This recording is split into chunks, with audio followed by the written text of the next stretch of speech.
Kevin sat in the car, his heart pounding as panic set in.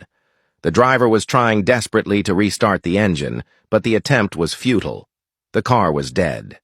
Realizing he had no choice, Kevin knew he had to get out and run for the police station himself. It was only 10 minutes away, and that was his only chance. As soon as he stepped out of the car, he froze. Master Shen was already standing there. Without a word, Shen seized him and swiftly injected a sedative into his arm. Kevin barely had time to react before his body went limp, the drug knocking him out instantly. Master Shen glanced at the bewildered driver and, with a calm explanation, told him that Kevin was his stepson and that he was mentally unstable. They were taking him home. He apologized for the inconvenience and assured the man they would cover the damages done to the car. Carrying Kevin, Shen placed him in his own vehicle, shutting the door with finality before walking over to Liwei. Liwei had already stepped out of his car, his chest rising and falling as relief washed over him. That had been far too close. Master Shen's eyes hardened as he looked at Liwei, telling him that this was the first time he had ever been so careless. He demanded to know how such a risky and important device had ended up in Kevin's possession. Liwei admitted that he must have misplaced it, perhaps dropped it without realizing. Shen moved closer, his tone sharp, and told him that they would have to find a way to deal with Kevin because a boy like him would certainly talk. He suggested they take Kevin to the secret room. Liwei, however, hesitated, explaining that Amara was in the house and he did not want her to see what was going on. Shen's expression remained cold as he reminded him that he had known exactly what he was getting into when he dragged Amara into his life. He had warned him before to complete his mission first. Now, he insisted, Amara also knew what she was getting herself into, and she would have to understand. Realizing the truth in his words, Liwei agreed. Kevin would be taken to the secret room and kept there until they decided what to do with him. With that, Master Shen returned to his car, and Liwei followed. Together, they drove off. Meanwhile, Amara stood in the kitchen preparing dinner, anxiously waiting for Liwei's return. She kept glancing at her phone, hoping to hear from him, her heart unsettled by the thought of Kevin. Despite Kevin's flaws and the trouble he often brought, he was still her friend, someone who had once been there for her. She prayed Liwei wouldn't do anything bad to him. When the door finally opened, her instincts made her rush to greet Liwei. But what she found instead froze her in shock. Master Shen and Liwei were dragging an unconscious Kevin into the house. Her heart raced as words failed her. They didn't stop or explain, only carried him to the secret room and locked him inside. Amara stood rooted, her chest tight with dread, as the image of the man in the cage resurfaced. She waited anxiously until Liwei finally stepped out. He went to her, pulling her into his arms, telling her he was sorry she had to witness such a thing. The important part, he said, was that his mission was no longer compromised. Amara looked up at him, her voice trembling as she asked if he intended to do to Kevin what he had done to the man in the cage. Liwei stayed silent, his gaze fixed on her.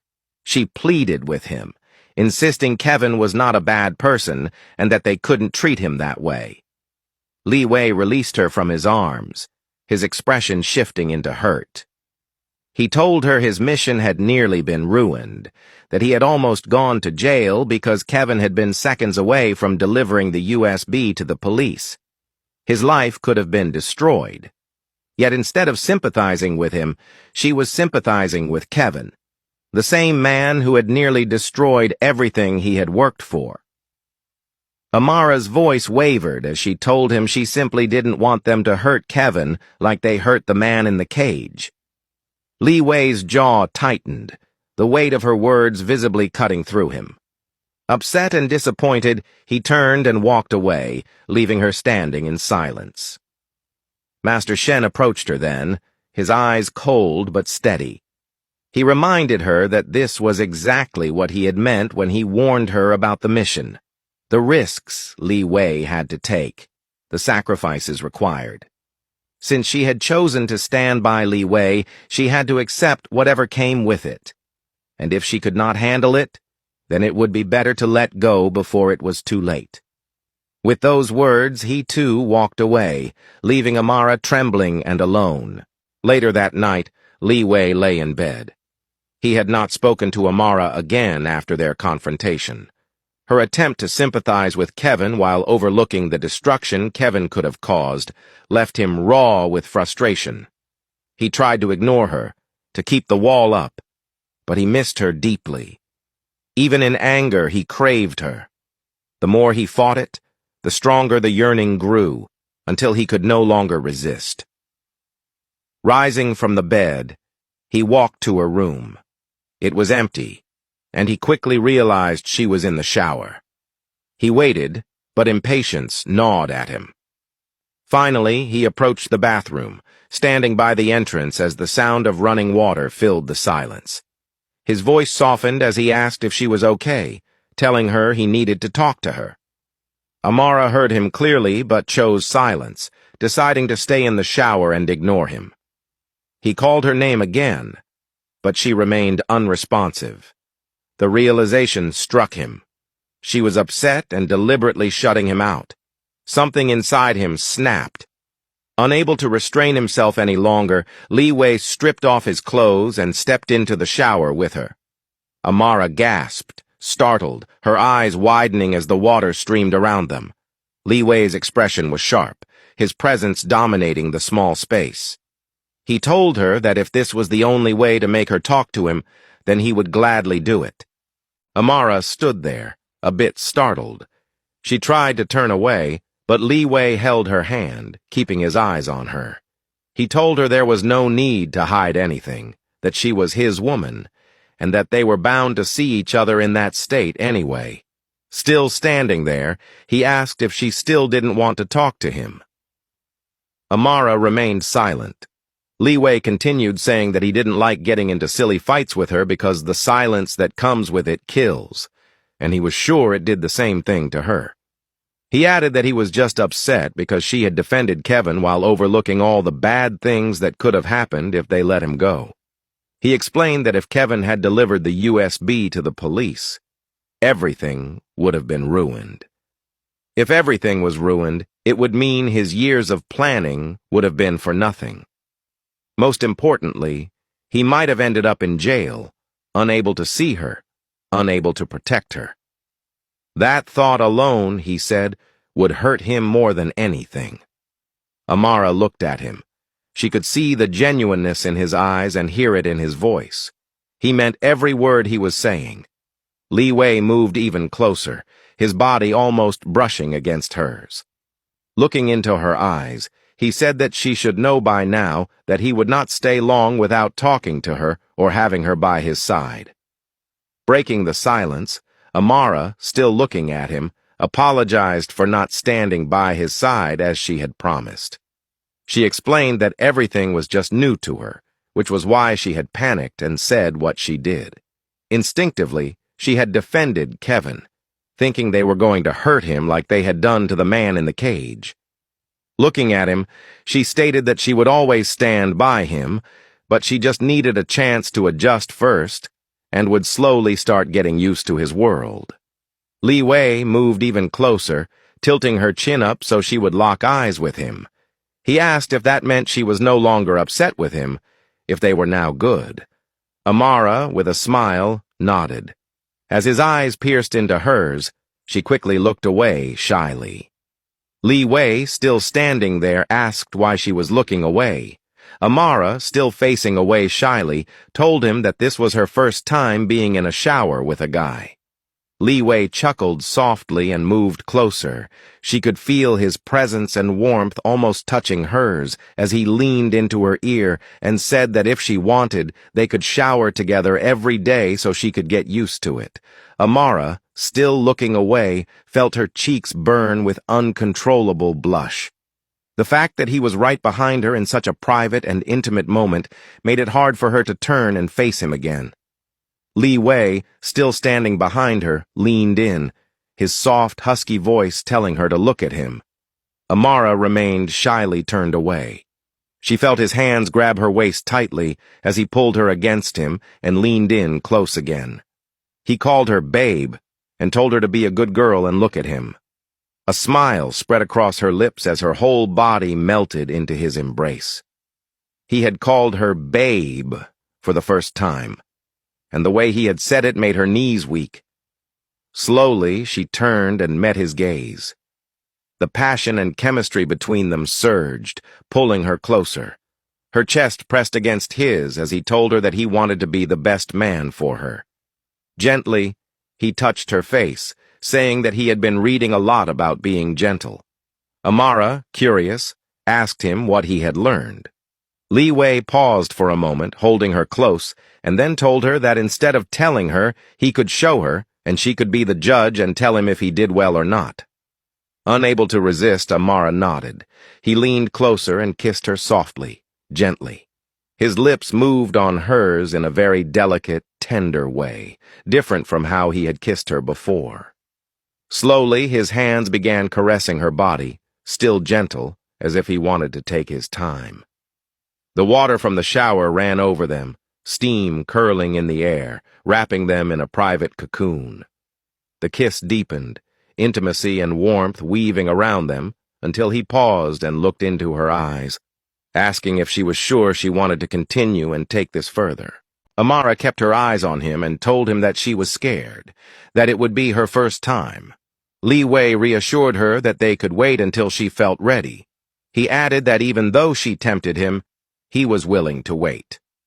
Amara nodded in agreement. They both stepped out of the shower. He stood close as he gently wiped her body and face with a towel. She observed him, noticing the care and tenderness in his every movement.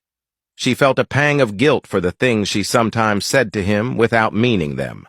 Even though he had a tough exterior, she realized he was still human, capable of feeling pain, and that sometimes words could get to him. She wanted to learn more about him, to understand him and his world. She knew that the day she chose to stay by his side, she would have to accept every part of him, just as Master Shen had once said. Liwei looked at her and asked if she was okay. She nodded. In a swift motion, he lifted her into his arms and carried her to his room, laying her gently on the bed. He settled beside her and asked what she was thinking.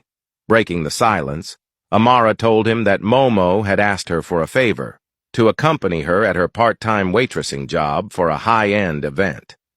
She admitted that she knew it wasn't safe, especially with everything that had been happening and how May and James could easily target her. She wanted to help because Momo was her friend, but she also had to consider her own safety. She doubted Momo would understand, since she hadn't told her the full extent of what was going on and was still keeping her in the dark. Liwei took her hand and told her that she could go. He would watch over her, monitor her, and ensure that nothing happened to her this time. Amara kept her eyes on him and asked if he was sure. He nodded and said that Momo seemed like a good friend and had even stood up for her in her absence. That was the least they could do for her since she was still unaware of everything. Amara smiled with excitement and said she couldn't wait to tell Momo the good news. Liwei pulled her closer, looking deeply into her eyes, and spoke about Kevin. He said he would find a way to deal with him without hurting him, but added that it would be up to Kevin to accept the options given. If Kevin remained stubborn, he would have no choice but to resort to extreme measures that might harm him. He emphasized that he would give Kevin safe options first and allow him to decide. Still holding her close, Liwei said that he would never hurt or torture anyone who didn't deserve it. If she ever saw him doing so, she should understand that he had a good reason. He reminded her that the man in the cage had activated the gas that blasted his house and killed his family, and that keeping him in a cage was nothing compared to what he had done. He even fed him, he said, and if he had been less restrained, he could have done even more. Amara nodded with a smile, telling him she understood. She knew deep down he was not a bad person, and that what he did was justified. Still holding her close and looking into her eyes, Liwei said that from now on, even if they fought or upset each other, they should never stay away from each other. He would rather have her remain silent while he held her in his arms than be far from him. That was how much she had penetrated his heart. He couldn't cope without her, and wanted her by his side all the time. He said it would be like that until the end of time. She was his woman, and she was stuck with him for life. Amara smiled, burying herself in his embrace, letting him caress her gently. All she knew was that she loved him and was willing to do anything for him, just as much as he was willing to do for her. Following day, Kevin slowly opened his eyes as the drug in his system began to wear off. He looked around, taking in the dark and unfamiliar room. Pieces of memory started surfacing. The cab ride, hurrying to the station to deliver the USB with Liwei's deeds. The strange man in black who had suddenly grabbed him. And then it all clicked. He had been taken hostage. Looking around, he realized it was the same place as in the video he had seen, the same place where the man had been caged. Panic set in as the realization sank in. He was facing the same fate. Liwei had kidnapped him. He struggled against the ropes that bound him, but they held fast. He shouted, calling for help, his voice echoing, only to be met by the cold laughter of another man from somewhere in the shadows. The man told him there was no need to shout, that the room was soundproof and no one would hear him.